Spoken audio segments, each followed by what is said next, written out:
Vetri, you should let me after finishing my thing. I should go and sleep. நான் night 2 மணிக்கு 3 மணிக்கு பார்த்து முடித்தேன் படத்தை. ஆஃப்டர் தட் 6:30 மணிக்கு பெல் வச்சு ஆனால் தூங்கவே இல்லை.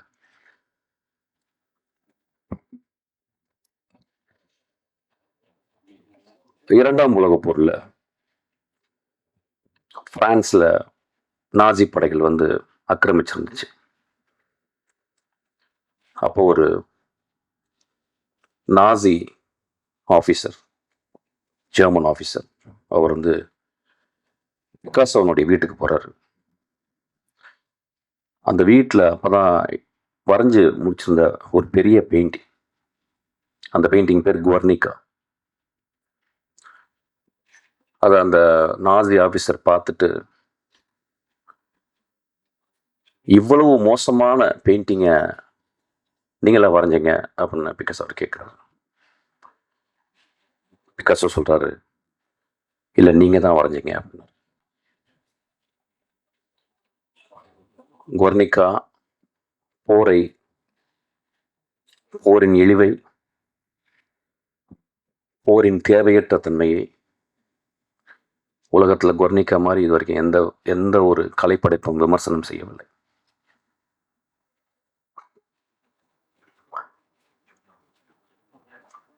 இதை நான் வயலன்ஸ் அப்படின்ற ஒரு புக்கில், ஜிசக்குடைய புக்கில் நான் சமீபத்தில் படித்தேன். இந்த மேடையில் என்ன பேச வர போகிறேன் அப்படின்ட்டு வழக்கம் போல் நான் என்ன பேச போகிறேன் எனக்கு தெரியல. It is going to be whatever comes. It's going to be again a performance. But it will be a very very calm performance, not a very agitated performance. ஒரு கலைப்படைப்பு சமூகத்திலிருந்து தான் உருவாகுது. ஆனால் நம்ம சமூகம் கலைப்படைப்புகளை பார்த்து இந்த படைப்பு சமூகத்தை கெடுக்குது அப்படின்ட்டு ரெண்டுமே நடக்குது. ஒரு மோசமான கலைப்படைப்பு சமூகத்தை கெடுக்குது. ஒரு நல்ல படைப்பு சமூகத்தை சிந்திக்க வைக்குது. ஒரு சினிமாவுடைய maximum impact, it can stop people for few seconds to think about life. நம்ம லைஃப்பில் நம்ம we are very busy always and we are terribly bored. We are terribly bored, that's why we are very busy. We are running, ஓடிக்கிட்டே இருக்கும். அப்போ ஒரு தியேட்டருக்குள்ள ஒரு 2.5 மணி நேரம் போய் உட்காந்து ஒரு படத்தை பார்க்கும்போது, அந்த படம் பார்க்கும்போது நம்மளுடைய சித்தாந்தங்கள், நம்மளுடைய ஐடியாலஜிக்கல், நம்மளுக்கு பிடித்தவை, நம்ம சின்ன வயசுலேருந்து வளர்ந்த நம்மளுக்கு அப்பா அம்மா, இந்த சமூகம், மதம், ஜாதிகள் சொன்ன இந்த சித்தாந்தங்களை அந்த கலைப்படைப்பு கேள்வி கேட்கும்போது, எதிர்க்கும் பொழுது நம்மளுக்கு பெரிய கோபம் வருது. இந்த கோபம் நியாயமும் ஆனதுதான். இந்த கோபம் நியாயமும் ஆனது. ஆனால் நம்ம நல்லா புரிஞ்சுக்கணும், அந்த கலைப்படைப்பை எடுக்கிற அந்த மனிதன் எப்படியாப்பட்ட படைப்பை எடுத்திருக்கான் பாருங்க. இந்த 100 வருஷத்தினுடைய தமிழ் சினிமாவை நீங்கள் ஒத்து பார்த்தீங்கன்னா, ஒரு சல்லடையில் போட்டு சலிச்சு பார்த்தீங்கன்னா எத்தனை படங்கள் தேரும், எவ்வளவு கோடிகள் ஒழுக்கமில்லாத படங்களுக்கு நம்ம கொட்டியிருக்கோம், எத்தனை மோசமான படங்களை நம்ம பார்த்து கைத்தட்டியிருக்கோம், விசில் அடிச்சிருக்கோம். அப்போ நம்ம மனசுக்குள்ள கொஞ்சம் தர்மத்தோட பேசணும். விமர்சனம் செய்வதற்கு எல்லாருக்கும் உரிமை உண்டு. ஒரு சொசைட்டி இல்லை எவ்வளவு விமர்சனம் இருக்கோ அந்த அளவுக்கு சொசைட்டி ஹஸ் காட் அ ஃப்ரீடம்னு புரிஞ்சுக்கணும். ஆனால் அந்த விமர்சனம் ரொம்ப ஷார்ப்பாக இருக்கலாம், கிள்ளலாம், சின்ன பின்னில் குத்தலாம், ஒரு சின்ன துளி ரத்தமும் வரலாம். ஆனால் அந்த விமர்சனம் கழுத்தை துண்டிக்கக்கூடாது. அதுவும் ஒரு கலைஞனுடைய கழுத்தை துண்டிக்கக்கூடாது. இந்த படத்தை பற்றி நிறைய விமர்சனங்கள் சென்சாரில் பெரிய போராட்டம், அந்த படத்துலேயே தெரியும். There are many places it is choppy. I could see that it was chopped. அதை சென்சார் பண்ணுறதுக்கு உரிமை இருக்குது. அந்த சென்சாரில் இருந்த மனிதர்கள் அதை பண்ணுறதுக்கு உரிமை இருக்குது. அப்படியே அந்த படம், அந்த கலைப்படைப்பு கொஞ்சம் தப்பிச்சிருச்சு. நான் கலைப்படைப்புனான்னு நீங்கள் என்ன சொல்லணும்னா, நான் வருஷா பண்ணது மட்டும் கலைப்படைப்புன்னு சொல்ல, எல்லா படங்களும் சொல்கிறேன். எல்லா தோக்குற படங்களும். என் ஆஃபீஸில் ஒரு அசிஸ்டன்ட் டைரக்டர் வந்தான்னா, என்னப்பா அப்படின்னா, நான் அசிஸ்டன்ட் டைரக்டர் ஆகணும்னு சொல்லும்போது எனக்கு அவன் மேலே ரொம்ப மரியாதை வந்து.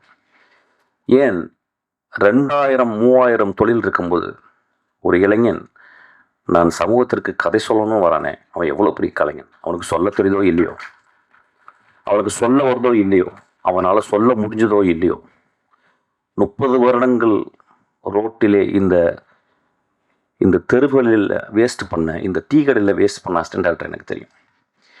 என்னை விட வெற்றிமாறனோட அறிவான, ஆழ்ந்த சிந்தனை உள்ள, அன்பினால் உருவாக்கப்பட்ட அவ்வளவு மேன்மையான அசிஸ்டன்ட் டைரக்டர்கள் இந்த ரோடுகள் சாவடித்திருக்கு. அப்போ ஒரு படத்தை நம்ம பார்க்குறோம். இந்த படத்தை எழுதின இந்த குழந்தை ரொம்ப நாளைக்கு முந்தைய ஒரு கூட்டம் தான் வெற்றி. எனக்கு அந்த குழந்தைய முதல் சேரும்போது அப்போ எத்தனை கொண்டு இப்பயும் வளரல, இவ்வளோ நேரம் வந்திருக்கா. அப்போ வரும்போது நான் பார்த்தேன் அந்த பொண்ணு. எப்பயுமே பொண்ணுங்க சினிமாவுக்கு வரும்போது அவ்வளோ சந்தோஷமாக இருக்கும். ஏன்னா ஆண்களால் அழுத்தப்பட்ட மோஸ்ட் மேல் சவனிஸ்டிக் ஏஜென்சி அப்படின்னா ஐ வுட் கால் சினிமா. அப்போ அதில் ஒரு பெண் வர்ற, ஒரு பூ முழுக்கள் கூட நடந்து வருது. அப்போ நான் அந்த பொண்ணை பார்த்து, அந்த பொண்ணு நல்லா பிரைட்டாக இருக்கா வெற்றி அப்படின்னு 2-3 புத்தகம் கொடுத்தேன். அதை வெற்றி நேற்று எனக்கு சொன்னான். ஆக்சுவலி இந்த படத்தை பார்க்க போகிறீங்க. இந்த படத்தை 50% பிடிக்க போகுது, 50% பிடிக்காமல் இருக்க போகுது. இதுதான் ஒரு திரைப்படம் செய்ய வேண்டிய வேலை. ஒரு திரைப்படத்தை 100% நல்லா இருக்குன்னு சொல்லிட்டா அந்த படத்தில் உண்மை இல்லைன்னு அர்த்தம். ஒரு படத்தில் 100% நல்லா இல்லைன்னா அது கலைப்படைப்பு சரியாக எடுக்கப்படவில்லை என்ற அர்த்தம். ஒரு படம் 50 விழுக்காடு நல்லா இருக்குன்னு சொன்னாலும் 50 விழுக்காடு நல்லா இல்லைன்னு சொல்லணும், அது நல்ல கலைப்படைப்புன்னு நான் புரிஞ்சுக்கிறேன். ஒருவேளை இந்த படம் அந்த 50 விழுக்காடு நல்லா இருக்குன்னு சொன்னவங்கள மனசுக்குள்ளேயே வச்சுட்டு 25 விழுக்காடு மட்டும் நல்லா இருக்குன்னு சொல்லலாம். ஸோ 75 விழுக்காடு இந்த படத்தை நிராகரிக்கலாம். ஆனால் அந்த படத்தினுடைய நியாயத்தை நீங்கள் பார்க்கணும். இந்த படத்தை நேற்று இரவு நாங்கள் ஒரு 6 பேர் பார்த்தோம், 5 பேர் பார்த்தோம். அந்த படத்தை பார்த்து முடித்த உடனே லைட் போட்டு வெற்றி எனக்காக வெயிட் பண்ணிகிட்டே இருந்தான். அப்புறம் தூங்கிட்டான். வெற்றி என்னை மாதிரி தூங்காதவங்க கிடையாது, கரெக்டாக தூங்கிடுவான். ஆனால் அதுக்கப்புறம் நான் ஒரு 3 மணிக்கு ஒரு 2:30 மணிக்கு எழுப்பி பேசினேன். அப்போ அந்த படம் முடிஞ்ச பிறகு என் அசிஸ்டன்ட் டைரக்டர் வந்து ஒரு நீண்ட விவாதம் பண்ணாங்க. அந்த விவாதத்தில் வந்து இரு அணியாக மாதிரி எனக்கு பிடிக்கல சார், இல்லை எனக்கு பிடிச்சது சார் அப்படின்னு ஒரு பெரிய விவாதம் வந்துச்சு. நான் டைரக்டராக அந்த பசங்க பேசுகிறத கேட்டுகிட்டே இருந்தேன். 4 பேர் ரொம்ப உக்கிரமாக பேசினாங்க. அதில் அவங்களுக்குள்ள சண்டையெல்லாம் வந்துச்சு. அது 5ஆவதாக ஒரு அசிஸ்டன்ட் டைரக்டர் ரொம்ப அமைதியாக உட்கார்ந்துருந்தாங்க. அவள் ஒரு பெண். அப்போ நான் சொன்னேன், டே நில்லுங்கடா, நம்ம எல்லாம் ஆம்பளைங்களே பேசிக்கிருக்கோம் ஒரு படத்தை பார்த்து. இது பெண் வாழ்க்கையை பற்றி, பெண்ணுடைய அந்தரங்கங்களை பற்றி, பெண்ணுடைய ஆசையை பற்றி எடுத்திருக்கா. ஆம்பளைங்களுக்கு புரியாதடா, அந்த பெண்கிட்ட கேட்கலாம் அப்படின்னு. அந்த பெண் சொன்னா, எனக்கு பிடிச்சிருக்கு சார்.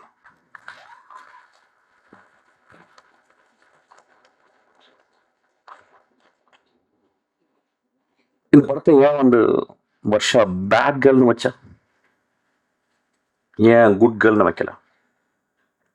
அது கொஞ்சம் ஒத்து பார்க்கணும். அவர் அந்த சமூகத்தை வந்து விளக்கமாத்திட்டு அந்த கூட்டுறதுக்காக வரல, விளக்கமாத்தால அடிக்காதீங்கன்னு சொல்றதுக்காக வந்து.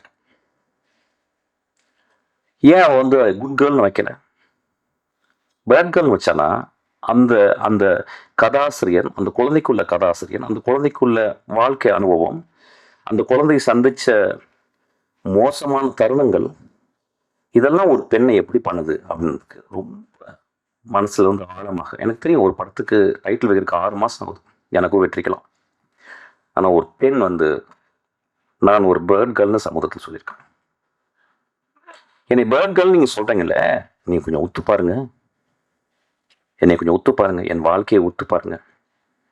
உங்களுக்கு 30 நாட்கள் ஓடி போகுது, என் 30 நாட்கள் உங்களை மாதிரியா ஓடுது? எத்தனை நாட்கள் என்னை வீட்டுக்குள்ள அடக்கி கிடைக்கிறீர்கள்? எத்தனை நாட்கள் என் பூஜை அறைக்குள் வரவிடாமல் என்னை அழைக்கிறீர்கள்? எத்தனை நாட்கள் நான் வாய் பேசக்கூடாது என்று சொல்கிறீர்கள்? எத்தனை நாட்கள் நான் வேகமாக நடக்கக்கூடாது என்று சொல்வீர்கள்? அப்படின்னு ஒரு கேள்வி கேட்டிருக்க. இந்த கேள்வி ஒரு பெரிய கலைப்படைப்பின் அல்லது ஒரு பெரிய தர்மத்தில் இருந்து எழுந்த கேள்வி அல்ல. ரொம்ப சிம்பிளான கேள்வி, ரொம்ப எளிமையான கேள்வி. எனக்கு நல்லா ஞாபகம் இருக்கு, 17 வயசு, ரொம்ப கஷ்டப்பட்டு என் ஃப்ரெண்ட்ஸ்கிட்ட வந்து 3 சரோஜாதேவி புக், செக்ஸ் புக் வாங்கிட்டு வந்தேன். ரொம்ப கஷ்டம், அது கிடைக்கிறது ரொம்ப கஷ்டம். அது பெரிய அண்ணாங்கள்லாம் சொல்லி அப்படி இப்படி, ஏன்னா ஒரு புக்கு படிக்கிறதா 3 புக் வாங்கிட்டு வந்து அதை வந்து ஒழிச்சு வச்சு கிட்டத்தட்ட 1 மாதம் எங்கள் அம்மா என் வீட்டை விட்டு வெளியே போகிறதுக்கு வெயிட் பண்ணிட்டேன்.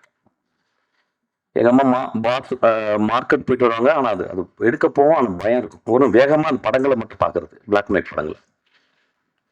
அதை பார்த்துட்டு வந்து அம்மா வந்துருவாங்களோன்ற பயத்தை நான் வந்து திரும்பி ஒழிச்சு வச்சிருவேன். ஒரு நாள் எங்கள் அம்மா, நான் வரக்கு ஒரு 2 ஹவர் ஆகுண்டா, நான் மார்க்கெட்டு போயிட்டு ஒருத்தங்க பார்த்துட்டு வந்தான்னு சொன்னாங்க. எங்கள் அம்மா பொண்ணு கதவை சாத்திட்டு அந்த 3 புத்தகங்களையும் படித்துக்கிருக்கேன். செக்ஸ் புக் படிக்கிறேன். 17 வயசு பையனுடைய கேள்வி, 17 வயசு பையனுடைய காமம், 17 வயசு பையனுடைய வாழ்க்கையை புரிந்து கொள்ள வேண்டும் என்று வருது. 17 வயசு பையனுடைய கீழ்மையும் சொல்லலாம். அப்போ படிச்சுக்கிட்டே இருக்கும்போது யாரோ கதவை தட்டிட்டாங்க. நான் யாருன்னு கேட்டேன். எங்கள் அம்மா. என்னென்னா, பர்ஸில் இருந்து காசு எடுத்து போக மறந்துட்டேன். நான் உடனே அந்த புத்தகம் என்ன பண்ணுன்னு தெரில.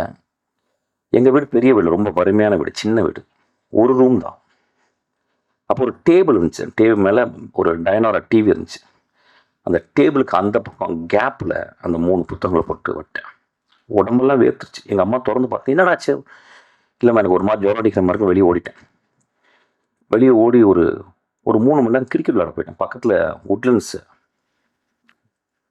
அந்த பழைய உட்லண்ட்ஸ், அங்கே கிரிக்கெட் விளையாட போயிட்டு சாயங்காலம் ஒரு 6 மணிக்கு வரேன். வந்தால் எங்கள் அம்மா வெளியே ஏதோ கூட்டிகிட்டு இருக்காங்க. நான் உள்ளே போகிறேன். பார்த்தா எனக்கு பெரிய ஷாக்கு. அந்த 3 புத்தகம் ஏதோ கூட்டிருக்காங்க போல். உள்ளே போய் பார்த்தா அந்த 3 புத்தகம் இருக்குது. அதை எடுத்து எங்கள் அம்மா அந்த டேபிளில் வச்சு அது மேலே ஒரு சின்ன பேப்பர் வெயிட் வச்சுருந்தாங்க. எங்கள் அம்மாவை நான் பெரிய கடவுளாக பார்த்து தரணும். நண்பர்களே, இப்போ நான் ஒரு சின்ன சுச்சுவேஷனை மாற்றுறேன். அந்த 17 வயது இன்றைக்கி உங்கள் முன்னாலே பேசிக்கிருக்க இந்த பையன் ஒரு பெண்ணாக இருந்தால் என்ன இருக்கும் யோசிச்சு. அப்போ எனக்கு ஒரு சுதந்திரம், ஒரு பெண்ணுக்கு சுதந்திரம் கொடுப்போமா? எங்கள் அம்மா அநேகமாக அவளை விளக்கமாத்தால் அடித்திருப்பான்னு நினைக்கிறேன். காமம் ஆண்களுக்கு மட்டும் சொந்தமா? ஏன் கடவுள் ஆண்களுக்கு குழந்தை பெறக்கூடிய தகுதியை கொடுக்காமல் 10 மாதம் சுமக்கும் கற்பையை பெண்களுக்கு கொடுத்திருக்க? நம்மளோட ஒரு படங்கு மேலதான் அவங்க. நம்மளோட ஒரு படங்கு இயற்கை அவங்கள ரொம்ப மதிக்குது. நம்மளோட அவங்க வரம் பெற்றவர்கள் பெண்கள். இந்த படத்தை நான் வந்து ரொம்ப எக்ஸ்ட்ராடினரியான படைப்புன்னு திருப்பி சொல்ல மாட்டேன். There are great moments are there. First of வந்து நீங்கள் பார்த்தீங்கன்னா இந்த படத்தினுடைய பிளானை பாருங்கள். ஒரு சின்ன குழந்தை, அந்த குழந்தை ஆனால் 3 பருவத்தை சொல்வதற்காக 3 கேமராமேனை தேர்ந்தெடுத்திருக்கான். அவள் எவ்வளோ பெரிய ஒருத்தி, அதுக்காக ஒரு கிளாப் அடிப்பாங்க. அவள் எவ்வளோ சீரியஸாக இயங்குறா பாருங்க. She would have very easily asked for some great cameraman like P.C. Sriram or somebody else. They would have come for grassroots. They would have come. They would have readily accepted even for a peanut of money. அவள் ஏன் 3 எனக்கு 3 வேற வேற பெர்ஸ்பெக்டிவ்ல பண்ணணும். C, இந்த உலகமே perspective கிடைக்க மாட்டேங்குது இந்த உலகத்துக்கு. அப்போ பாருங்க, அவள் இன்னும் 30-40 வருடம் ஒரு மிகச்சிறந்த இந்தியாவின் மிகச்சிறந்த டைரக்டர் ஆக போறதுக்கு இங்கே விதைய ஆரம்பிக்குது. அவள் 3 பெர்ஸ்பெக்டிவ்ல பார்க்கணும். அதுக்கப்புறம் தெரிஞ்ச ஒரு ஹீரோயினை யாரோ கூட்டியாந்து அது பண்ணல, யாரோ ஒரு தெரியாத ஒரு பொண்ணு இவர் தேடுறான். இந்த வாழ்க்கையில வந்து வருஷம் இருக்கா அந்த படத்தில் நடிச்ச அந்த கதாநாயகனுக்கும் அந்த வாழ்க்கை இருக்கு. இங்கே இருக்க எல்லா பெண்களும் அந்த வாழ்க்கை இருக்கு. இந்த மாதிரி ஒரு ஒரு விழாவை நான் பார்த்ததே இல்லை. முழுக்க முழுக்க ஆண்களால் ஆக்கிரமிக்கப்படும் ஒரு விழா இன்று முழுக்க முழுக்க பெண்களால் ஆயிருக்கு. முழுக்க முழுக்க ஆண் தன்மையால் டாமினேட் செய்யப்படும் ஒரு மேடை இன்று முழுக்க முழுக்க பெண் தன்மையாக உள்ள வெற்றிமாறன். எனக்கு தெரியும், வெற்றிமாறன் பார்க்கல பயங்கரமா அப்படிலாம் சொல்லுவான். அவனை மாதிரி ஒரு ஒரு ஒரு கிரியேட்டர்னா யார் தெரியுமா? பெண் தன்மை மனசுக்குள்ள இருக்கணும், உடம்புல இருக்கணும். அதனால தான் ஏஆர் ரஹ்மான், இளையராஜாவும் பெண் தன்மை ஜாஸ்தியா இருக்கும். கிரேட் கிரேட் கிரேட் அவங்க. எனக்கு வெற்றிமாறனுடைய ரொம்ப நெருங்கி எனக்கு தெரியும். நான் அவ்வளோ பக்கத்தில் அவனை அப்படியே ஒத்து பார்த்துருக்கேன். வெற்றிமாறன் இன்னைக்கு இவ்வளோ உயரம் வந்திருக்காருன்னா படிச்சு படிச்சு படிச்சு படிச்ச சினிமாவை சிந்திச்சு சிந்திச்சு சிந்திச்சு தான் வந்திருக்கான். அந்த பட்டறையில் இன்னைக்கு ஒரு கத்தி வந்திருக்கு, ஒரு முள் வந்திருக்கு, ஒரு பூ வந்திருக்கு. முள்ளு குத்தும், முள்ளு குத்தணும். கத்தி ஆப்பிள்களை வெட்டுறதுக்கு தேவைதான், ஆனா பூவை நம்ம கசிக்க கூடாது. அவர் இந்த படத்துல வந்து ஒரு film மேக்கரா the way she handled the close-ups, இந்த படத்தை வந்து ஒரு நல்ல ஸ்டடின்னு சொல்றேன். அதாவது நெக்ஸ்ட் ஜெனரேஷனுக்கு வந்து இந்த படத்தினுடைய க்ளோஸ்அப், ஒரு பெண்ணை, எனக்கு தெரிஞ்ச தமிழ் சினிமாவில், இந்தியன் சினிமாவில் ஒரு பெண்ணினுடைய முகத்தை இத்தனை ஆங்கிள் இவ்வளவு அழகா எந்த படமும் காட்டல எனக்கு. மணி சார் ஒரு பேட்டியில் சொல்லியிருக்காரு, there are very very few directors who knows how to compose close-ups அப்படின்னு இருக்காரு. I think she is one of the directors. இந்த படத்துல ஒரு அந்த க்ளோஸ்அப்ல அந்த கதாநாயகனுடைய பருவை காட்டிருக்கு. அது வெரி சிம்பாலிக். அந்த பரு வந்து எவ்வளோ ஒரு எவ்வளோ இரிட்டேட்டிங்கா இருக்க ஒரு விஷயம். ஆனா பரு இல்லாத வாழ்க்கை இருக்க. பரு இல்லாம ஒரு பெண் பருவம் அடைய முடியுமா? அப்ப வாழ்க்கையில நமக்குள்ள இருக்கு. ஒட்டடை குச்சிகள் இல்லாத வீடு முழுமையாகுமா? ஒட்டடை குச்சிகள் இல்லாத வீடு முழுமையாகுமா? வீட்டுக்குள் எப்பொழுதுமே ஒட்டடைகள் செய்யும். என் மகளுக்கு ப்ராப்ளம் வந்திருக்கு. இன்னைக்கு அவள் ப்ராப்ளம் இல்லாமல் இருக்கா, 26 வருஷம் 25 வயசுல. இன்னைக்கு என் மகளை பார்த்து அப்படியே எதை பற்றியும் நான் கேட்கறது இல்லை. ஆனால் அவளுக்கு 13 வயது பருவம் அடைந்ததுல அவளுக்கு நிறைய ப்ராப்ளம் வந்திருக்கு. அந்த ஹீரோயினாக நடித்தவங்க, அவங்க பேர் என்னம்மா? அஞ்சலி. ரொம்ப extraordinary performance. there are places where she struggles, ஏன்னா பிகாஸ் லாங்குவேஜ் வரல, நிறைய இடத்துல கஷ்டப்பட்டுருக்கா அந்த பாப்பா. ஆனால் ரொம்ப ஒரு எக்ஸ்ட்ரானரி, ஒரு டென்ட்டான ஒரு ஒரு ஆக்டர்ஸ். ஆக்சுவலி ஒரு ஆக்டர் சொல்லக்கூடாது, ஆக்டர். அதுக்கப்புறம் அந்த படத்தில் நடிச்சவங்க எல்லாருமே, இந்த படத்தில் பர்டிகுலராக எடிட்டர், அவனுடைய ஒர்க் வந்து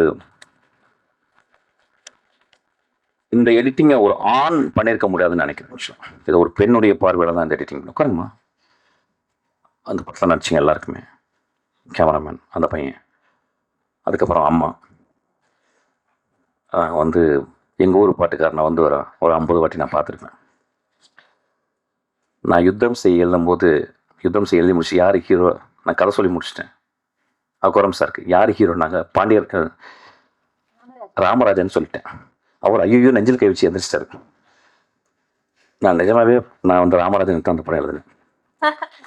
ஏன் மதுரையிலேருந்து வர ஒரு டிடெக்டிவாக இருக்கக்கூடாதா? மதுரையிலேருந்து ஓட்ட இங்கிலீஷ் பேசுகிறேன், நாம ஓட்ட இங்கிலீஷ் பேசுகிறேன், ஏன் அவர் பேசக்கூடாதா?